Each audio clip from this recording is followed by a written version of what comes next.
that we formed a neighborhood association was because of the much larger proposal to expand the Foodtown Shopping Center.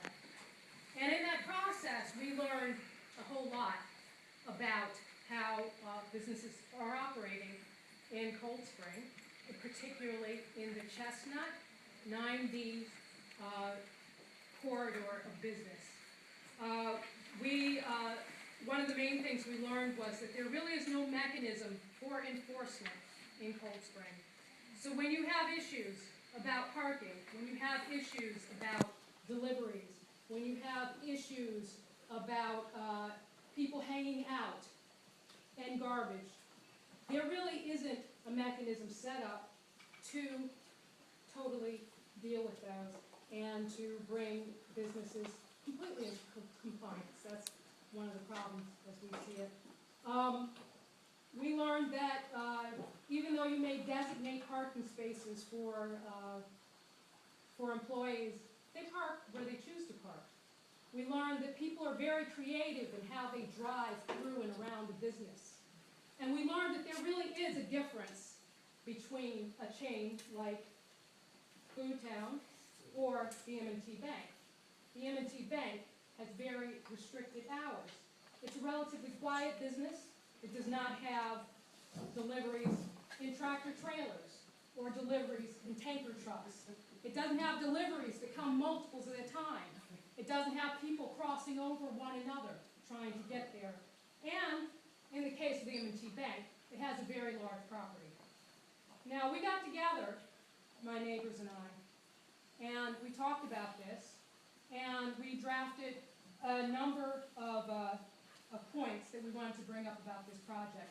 And I am going to read them, and they are going to be redundant, because they should be heard again, because these are the things that really have to be addressed by the planning board. And I'm going to ask your indulgence, too, to imagine your house next to Dunkin Donuts, your house in front of Dunkin Donuts, your house behind Dunkin Donuts, and then, even if you support the business going in, think about how you might be concerned about the deliveries. You might be concerned about the 24-hour nature of the business, because the business will be open from 6 a.m. to 10 p.m. There will be deliveries after that time. There will be deliveries through the night. And you will notice if you live next to, behind, or in front, all of those things, as well as the litter, the lights, and the noise. And yes, you can be concerned about children and also bothered by children. We do not want our children to be in harm's way.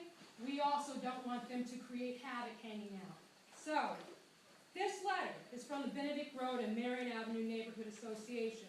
As a group, we would like to take this opportunity to share our joint concerns about the application to convert El Mesto gas station into a Dunkin Donuts with a drive-through, convenience store, and gas. Our first point is automobile circulation. A review of the site plans shows that the current plan for the Dunkin Donuts plus a convenience store plus the current gas pumps are unworkable. Too much is being squeezed into too little space. Unlike most Dunkin Donut drive-thrus, this plan has no dedicated path for the cars heading to and from the building. The site plan shows the cars entering and exiting the drive-thru will have to swerve to avoid cars at the pumps and cars pulling in and out of the parking spaces. Based on the application, there are estimated to be about 20 trucks in and out each week, including garbage pickups and the deliveries from the 3 businesses. The planning board requested more detailed information on how 2 deliveries at a time will be managed within the traffic pattern